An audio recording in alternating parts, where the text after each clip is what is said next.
now. All right, so for HiveScience, we are going to be looking at some pack hunting spiders. This was sent to me by Swarm member D Parks. Thank you very much, D. Always appreciate your submissions and contributions to the Hive. Pack hunting spiders exist in places other than your nightmares. While most spiders enjoy solitary lives, 20 of roughly 50,000 known spider species live in colonies. One species, Anelosemus eximius, lives in extremely large colonies of up to 1,000 individual spiders that work together to build webs spanning several meters. When prey falls into their webs, these social spiders coordinate and attack their victim together, which allows them to take down much larger prey. They can if they hunt alone. Until now, exactly how these spiders carry out such coordinated attacks was a mystery.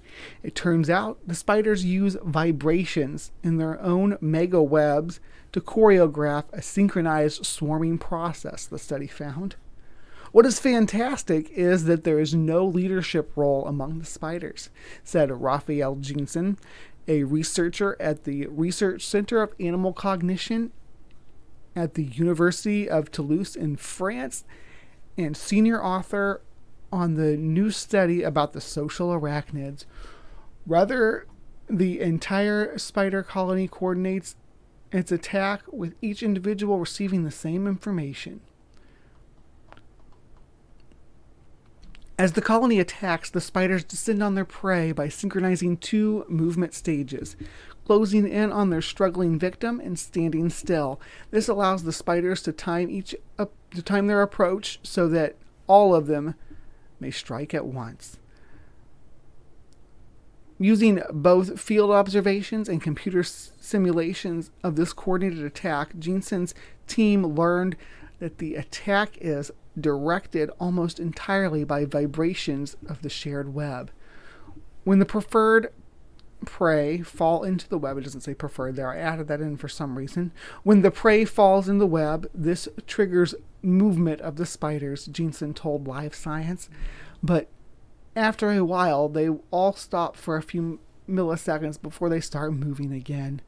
By luring the spider with dead flies glued on the end of a vibration generator, the researchers showed that the hunting behavior was in fact triggered by struggling of helpless prey. However, that did not explain the colony's coordinated movement.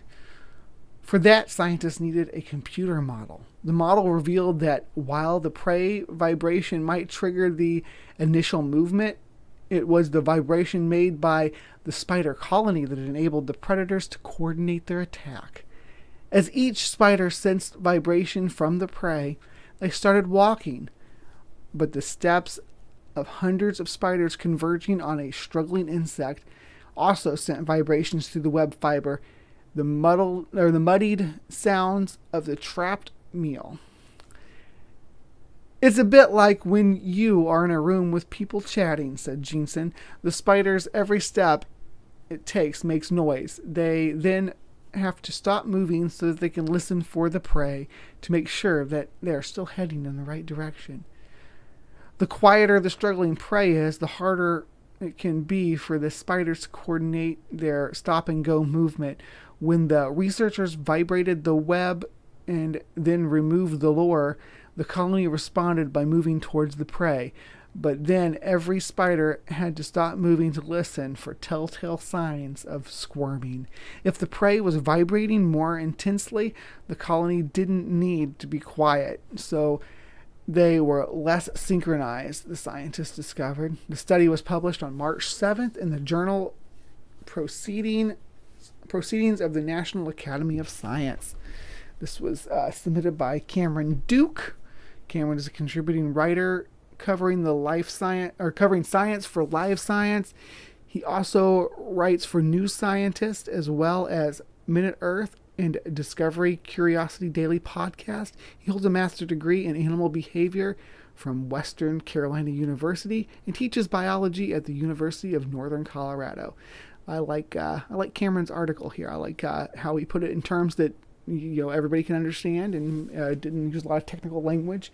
Pretty straightforward. That these spiders, they start moving when they sense the prey struggling, but as they notice that other spiders are moving towards it as well through the vibrations, which is the way that spiders basically hear vibrations through their webs, they stop moving to hear the struggling prey. So every spider in the colony stops and goes at the same time, because the way that they hone in and zero in on that prey, that way they can all attack it coordinated together and bring the prey down. So, though I was talking to PZ Myers last Tuesday, we did a show about the Joro spiders, and it did come up that some of these large orb weaver spiders can live in pseudo colonies together, where there's just hundreds of spiders in the same area, but not quite as coordinated as this. But there are definitely some spiders out there who have communal behavior, and we're really starting to learn more and more about it as we move along.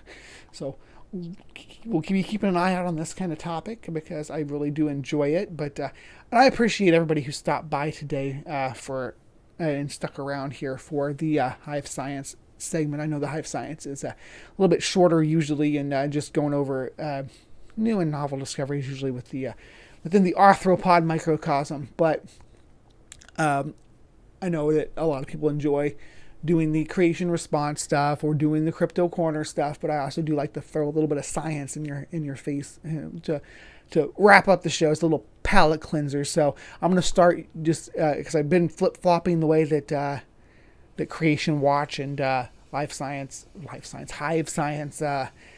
are applied on the stream, whether one's before the other. I'm going to start doing HiveScience is going to find its place at the end, because it's going to be like our little palate cleanser. But that was HiveScience. We had Communal pack hunting spiders. So thank you so much for sticking around for that.